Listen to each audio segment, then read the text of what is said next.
ಆತ್ಮೀಯ ಬಂಧುಗಳೇ, ಶ್ರದ್ಧೆಯ ತಂದೆ ತಾಯಿಯಂದರೆ ನಲ್ಮೆಯ ಸಾಹಿತ್ಯಾಭಿಮಾನಿಗಳೇ, ಈ ಪ್ರಪಂಚವನ್ನ ಪರಿಪೂರ್ಣವಾಗಿ ತಿಳಿದವರ್ಯಾರು? ಅದನ್ನ ತಿಳಿಯುವ ಶಕ್ತಿ ಹಾಗೂ ಜ್ಞಾನ ನಮ್ಮಂತಹ ಹುಲು ಮಾನವರಲ್ಲಿ ಎಲ್ಲಿದೆ ಅಂತ ಹೇಳಿ ನೋಡೋಣ.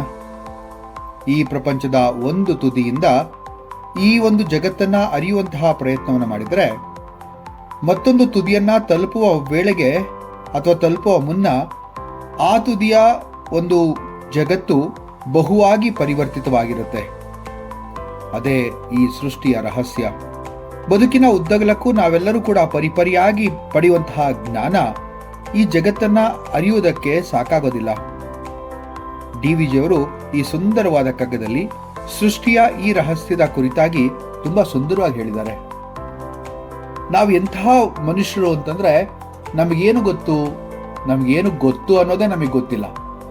ನಮ್ಮ ಜನ್ಮದಿಂದ ಹಿಡಿದು ನಮ್ಮೊಡನೆ ನಡೆಯುವ ಎಲ್ಲಾ ವಿದ್ಯಮಾನಗಳನ್ನು ನಾವು ಎಂದೂ ಸರಿಯಾಗಿ ಅರ್ಥ ಮಾಡ್ಕೊಳ್ಳೋದೇ ಇಲ್ಲ.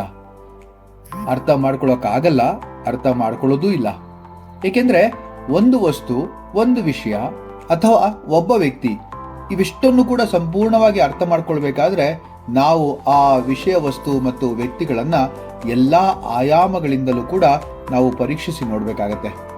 ಎರಡನೇದು, ಯಾವುದೇ ಪೂರ್ವಾಗ್ರಹವಿಲ್ಲದೆ ಕೂಡ ಶುದ್ಧ ಮನಸ್ಕರಾಗಿ ಅದನ್ನ ಅರ್ಥ ಮಾಡ್ಕೊಳ್ಳೋದಕ್ಕೆ ನಮಗೆ ಮೊದಲು ಇಚ್ಛೆ ಇರಬೇಕು. ಈ ಆಸ್ತಿ ಅಂತಕ್ಕಂಥದ್ದು ಇರಲಿಲ್ಲ ಅಂತಂದಾಗ ಅವಾಗೇನಾಗತ್ತೆ ಅಂದ್ರೆ ಎಲ್ಲವೂ ಕೂಡ ನಮಗೆ ಅರ್ಥ ಆಗೋದೇ ಇಲ್ಲ. ಆ ಅರೆ ಬೆಳಕು ಅರೆ ಸುಳಿವು ಅಂತ ಹೇಳ್ತಾರಲ್ಲ, ಆ ಒಂದು ಲೆಕ್ಕದಲ್ಲಿ ಇದ್ಬಿಡ್ತೀವಿ. ಈ ಒಂದು 68ನೇ ಕಗ್ಗ ಹೀಗಿದೆ: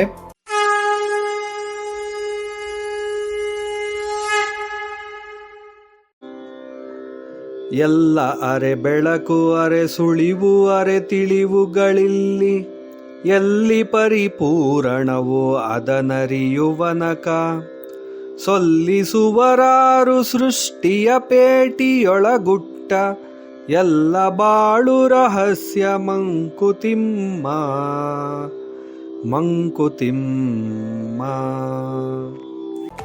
ವ್ಯಕ್ತಿ ಪರಿಪೂರ್ಣನಾಗೋದು ಯಾವಾಗ ಅಂತ ಯಾರನ್ನಾದ್ರೂ ಕೇಳಿದ್ರೆ ಆ ಪರಿಪೂರ್ಣತೆ ಅಂತಕ್ಕಂಥದ್ದು ಅವನ ಜೀವಿತಾವಧಿಯಲ್ಲಿ ಸಿಗೋದೇ ಇಲ್ಲ.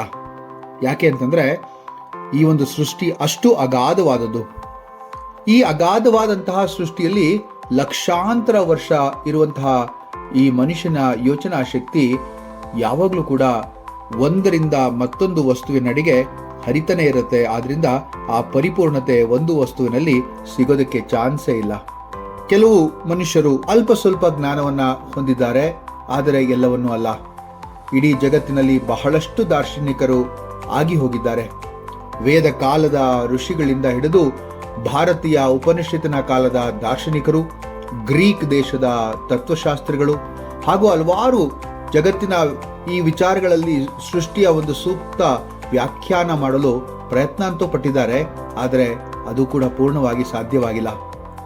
ಈ ವೇದ, ಉಪನಿಷತ್ತು, ಭಗವದ್ಗೀತೆ, ಭಾಗವತ, ಪುರಾಣಗಳು ಅವೆಲ್ಲ ಬೇರೆ ಬೇರೆ ಆಚಾರ್ಯರು ಬರೆದಂತಹ ಭಾಷ್ಯಗಳು ಮತ್ತು ಹೊರದೇಶದ ದಾರ್ಶನಿಕರು ಈ ಜಂಡಾವಸ್ತ, ಬೈಬಲ್, ಕುರಾನ್ಗಳೆಲ್ಲವೂ ಕೂಡ ತಮ್ಮದೇ ಆದ ರೀತಿಯಲ್ಲಿ ಈ ಜಗತ್ತಿನ ಕರ್ತನ ಬಗ್ಗೆ, ಆ ಕರ್ತನ ಕ್ರಿಯೆಯ ಬಗ್ಗೆ ಒಂದು ಸೂಕ್ತ ಪರಿಭಾಷೆಯನ್ನ ಕೊಡಲು ಪ್ರಾಮಾಣಿಕವಾಗಿ ಪ್ರಯತ್ನವಂತೂ ಮಾಡಿದ್ದಾರೆ. ಸ್ವಲ್ಪ ಮಟ್ಟಿಗೆ ಅವರು ಯಶಸ್ಸನ್ನು ಕೂಡ ಕಂಡಿದ್ದಾರೆ. ಆದರೆ ಸಂಪೂರ್ಣ ಸತ್ಯವನ್ನ ಕಂಡುಕೊಳ್ಳೋದಕ್ಕೆ ಎಲ್ಲರೂ ಕೂಡ ವಿಫಲರಾಗಿದ್ದಾರೆ. ಎಲ್ಲರದ್ದು ಅವರವರು ಕಂಡಂತಹ ಅಂತರಂಗದ ಸತ್ಯವಷ್ಟೇ, ಅವರ ಅನುಭವ ಜನಿತವಾದಂತಹ ನೀತಿ ಅಥವಾ ಪಾಠವಷ್ಟೇ. ಆದರೂ ಇದೊಂದು ರಹಸ್ಯ ನಮ್ಮ ಅರಿವಿನ ಪರಿಧಿಯೊಳಗೆ ಬರೋದಕ್ಕೆ ಆಗದೇ ಇಲ್ಲ. ಹಾಗಾಗಿ ಈ ರಹಸ್ಯ, ಈ ಜಗತ್ತಿನ ಸತ್ಯವನ್ನ ಯಾರಾದರೂ ಹೇಳುವವರಿದ್ದಾರಾ ಅಂತ ಹೇಳಿ ಮಾನ್ಯ ಗುಂಡಪ್ಪನವರು ಇಲ್ಲಿ ಒಂದು ಪ್ರಶ್ನೆಯನ್ನ ಕೇಳ್ತಾ ಇದ್ದಾರೆ.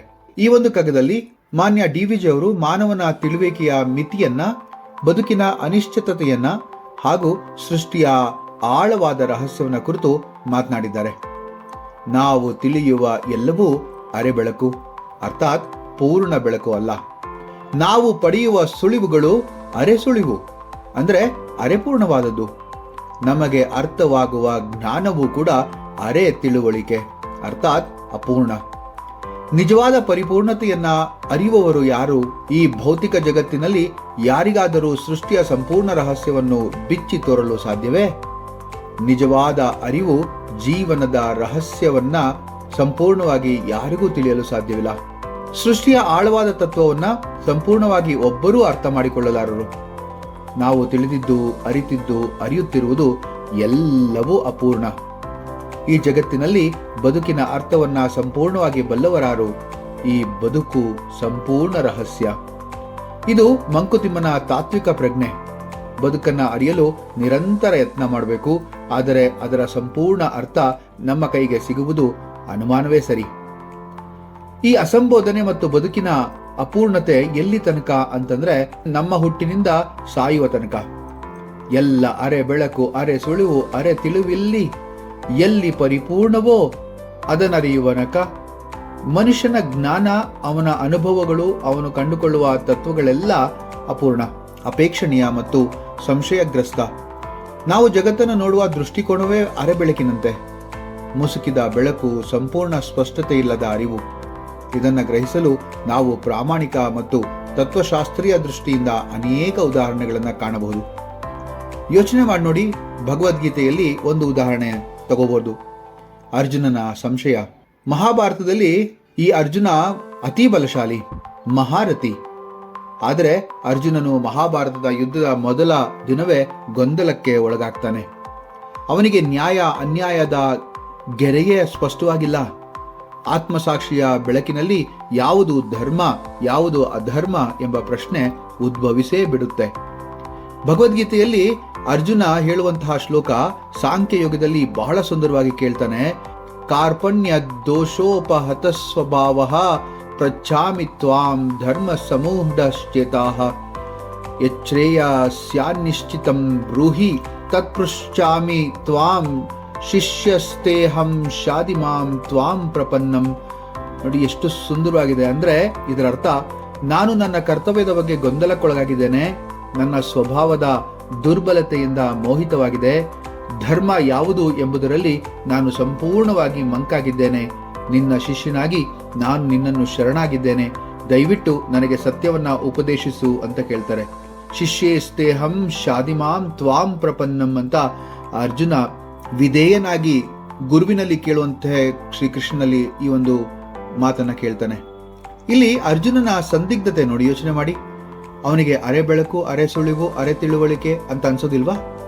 ಈ ಒಂದು ಮಂಕುತಿಮ್ಮನ ವಾಕ್ಯ ಪರೋಕ್ಷವಾಗಿ ಇದನ್ನ ಪ್ರತಿಧ್ವನಿಸ್ತಾ ಇದೆ ಅಂತ ಅನ್ಸಲ್ವಾ? ಹಾಗೆ ನಚಿಕೇತನ ಅನುಭವ ಕೂಡ ಇದಕ್ಕೆ ಹೊರತಾಗಿಲ್ಲ. ಕಠೋಪನಿಷತ್ತಿನ ಒಂದು ದೃಷ್ಟಿಯಿಂದ ನೋಡೋದಾದ್ರೆ ನಚಿಕೇತ ಯಮಧರ್ಮರಾಜನ ಬಳಿ ಹೋಗಿ ಆತ್ಮತತ್ವದ ಕುರಿತು ಪ್ರಶ್ನೆ ಮಾಡ್ತಾನೆ. ಈ ಮನುಷ್ಯ ಲೋಕದಲ್ಲಿ ಯಾರಿಗಾದರೂ ತತ್ವಜ್ಞಾನದ ಪರಿಪೂರ್ಣ ಜ್ಞಾನ ಬೇಕೆಂದು ಆತನು ಬೇಡಿಕೆ ಇಡ್ತಾನೆ. ಆದರೆ ಯಮನು ಮೊದಲಿಗೆ ಪರೀಕ್ಷೆ ಮಾಡ್ತಾನೆ ಅವನ್ನ. ಅನ್ಯತ್ರ ಭೂತಾಶ್ಚ ಭವ್ಯಾಶ್ಚ ಯತ್ತತ್ ಪ್ರಶ್ಯಸಿ ತದ್ವದ. ನಾನೊಬ್ಬ ನಿರೀಕ್ಷೆ ಹೊಂದಿದ್ದೇನೆ, ಅದು ಧರ್ಮ ಅಧರ್ಮಗಳ ಅತೀತ, ಕ್ರಿಯೆ ಅಕ್ರಿಯೆಗಳ ಅಪೇಕ್ಷಣೆಯನ್ನ ಮೀರಿ ಇರುವಾದದ್ದ ಪರಮತತ್ವವನ್ನು ತೋರಿಸು ಅಂತ ಕೇಳ್ತಾನೆ. ಈ ಸಂದೇಶ ಕೂಡ ಮಂಕುತಿಮ್ಮನ ಎಲ್ಲಿ ಪರಿಪೂರ್ಣವೋ ಅದನ್ನು ಅರಿಯುವನಕ ಎಂಬ ಪ್ರಶ್ನೆಗೆ ಪೌರಾಣಿಕ ಅನುಗುಣವಾಗಿದೆ. ಸೃಷ್ಟಿಯ ಸಂಪೂರ್ಣ ಅರಿವು ಸಿಕ್ಕುವುದು ಅತಿ ವಿರಳ. ಒಂದು ಪೌರಾಣಿಕ ಸಂದರ್ಭವನ್ನು ನೋಡೋಣ. ಬ್ರಹ್ಮನ ಭ್ರಮೆ. ಇದನ್ನ ನಾನು ಶಿವರಾತ್ರಿಯ ಮಹಾತ್ಮೆ ಎಂಬಂತಹ ಒಂದು ಉಪನ್ಯಾಸದಲ್ಲಿ ಹೇಳಿದ್ದೇನೆ. ಬ್ರಹ್ಮನಿಗೇನು ಸೃಷ್ಟಿಯ ಸಂಪೂರ್ಣ ಅರಿವು ಉಳ್ಳವನು ಅಂತ ಅನ್ಬಹುದಾದ್ರೆ, ಒಮ್ಮೆ ಬ್ರಹ್ಮನಿಗೆ ಭ್ರಮೆಗೆ ಒಳಗಾದ ಪ್ರಸಂಗ ಇದೆ. ಶಿವ ಮತ್ತು ವಿಷ್ಣುವಿನಲ್ಲಿ ಯಾರು ಶ್ರೇಷ್ಠ ಎಂಬುದರ ಕುರಿತಾಗಿ ಕಲಹದಲ್ಲಿ ಬ್ರಹ್ಮನು ವಿಷ್ಣುವನ್ನ ತಿರಸ್ಕರಿಸ್ತಾನೆ. ಆ ವೇಳೆ ಮಹಾದೇವನು ಅಗ್ನಿಲಿಂಗ ರೂಪ ಅಂದ್ರೆ ಅಗ್ನಿಸ್ತಂಭದ ರೂಪದಾಗಿ ಆಕಾಶದಿಂದ ಪಾತಾಳದವರೆಗೆ ವಿಸ್ತಾರಗೊಳ್ಳುತ್ತಾನೆ. ಬ್ರಹ್ಮ ಮತ್ತು ವಿಷ್ಣು ಇಬ್ಬರೂ ಅದರ ತುದಿಯನ್ನು ಹುಡುಕಲು ಪ್ರಯತ್ನಿಸುತ್ತಾರೆ, ಆದರೆ ಯಾರಿಗೂ ಸಿಗುವುದಿಲ್ಲ. ಇಲ್ಲಿ ದೇವತೆಗಳಿಗೆ ಸಂಪೂರ್ಣ ಅರಿವಿಲ್ಲ ಎಂಬುದನ್ನು ಕಾಣಬಹುದು. ಈ ಕಥೆ ಸಂದೇಶವು ಮಂಕುತಿಮ್ಮನ ಎಲ್ಲಿ ಪರಿಪೂರ್ಣವೋ ಅದನ್ನರಿಯುವನಕ ಎಂಬ ಪ್ರಶ್ನೆಗೆ ಉತ್ತರಿಸುವಂತಾಗಿದೆ. ವೈಜ್ಞಾನಿಕ ದೃಷ್ಟಿಕೋನದಿಂದ ಐನ್ಸ್ಟೈನ್ನ ಒಂದು ಅನುಭವವನ್ನ ಇಲ್ಲಿ ಹೇಳ್ಬೋದು. ಆಲ್ಬರ್ಟ್ ಐನ್ಸ್ಟೈನ್ ತನ್ನ ಸಂಶೋಧನೆಯಲ್ಲಿ ಥಿಯರಿ ಆಫ್ ಎವ್ರಿಥಿಂಗ್ ಹುಡುಕುತ್ತಿದ್ದನು. ಜೀವನದ ಕೊನೆಯ ಘಟ್ಟದಲ್ಲಿ ಅವನು ಹೇಳಿದ ಮಾತು, the more I learn the more I realise how much I don't know. ನಾನು ತಿಳಿದಷ್ಟು ನನ್ನ ಅಜ್ಞಾನ ಮತ್ತಷ್ಟು ಹೆಚ್ಚಾಗ್ತಾ ಇದೆ ಅಂತ. ಇದು ಎಲ್ಲ ಬಾಳು ರಹಸ್ಯ ಎಂಬ ಮಂಕುತಿಮ್ಮನ ವಾಕ್ಯಕ್ಕೆ ಸಮರ್ಥಕವಾಗಿದೆ. ಜ್ಞಾನ ಎಂದರೆ ಗಗನ ಸೀಮಿತವಾದದ್ದು, ಆದರೆ ಮನುಷ್ಯನ ಅರಿವು ಆಕಾಶದ ತುದಿಯನ್ನ ತಲುಪುವಷ್ಟು ಸಾಕ್ಷಾತ್ಕಾರ ಹೊಂದಿಲ್ಲ. ಈ ಮಂಕುತಿಮ್ಮನ ಈ ಪದ್ಯದಲ್ಲಿ ಬರೆದಿರುವ ತತ್ವ ಪೌರಾಣಿಕ, ವೈಜ್ಞಾನಿಕ ಮತ್ತೆ ತಾತ್ವಿಕವಾಗಿ ಎಲ್ಲಾ ದೃಷ್ಟಿಕೋನದಿಂದಲೂ ಕೂಡ ಬಹಳ ಗಂಭೀರವಾದಂಥ ಅರ್ಥವನ್ನ ಹೊಂದಿದೆ. ಅರ್ಜುನನ ಸಂದೇಹ ಧರ್ಮ ಅಧರ್ಮದ ಅನಿಶ್ಚಿತತೆ ಆದರೆ ನಚಿಕೇತನ ಅನುಭವ ಪರಿಪೂರ್ಣ ಜ್ಞಾನ ಅರಿಯುವ ಪ್ರಯತ್ನ. ಬ್ರಹ್ಮನ ಭ್ರಮೆ ಪರಮತತ್ವ ಹುಡುಕುವ ಅಪೂರ್ಣ ಜ್ಞಾನ. ಐನ್ಸ್ಟೈನ್ನ ಅನುಭವ ಮಾನವನ ಜ್ಞಾನ ಎಂದೂ ಸಂಪೂರ್ಣವಾಗದು ಎಂಬಂತಹ ಮಾತನ್ನ ಈ 4 ಉದಾಹರಣೆಗಳು ಹೇಳುತ್ತೆ. ಇದೆಲ್ಲವೂ ಮಂಕುತಿಮ್ಮನ ವಾಕ್ಯವನ್ನ ಸಮರ್ಥಿಸುತ್ತೆ ಅಂದ್ರೆ ತಪ್ಪಾಗಲ್ಲ. ಅದೇನಪ್ಪ ಅಂತಂದ್ರೆ ಜೀವನವು ಸಂಪೂರ್ಣ ರಹಸ್ಯ ಅಂತಕ್ಕಂಥ ಒಂದು ಮಾತು.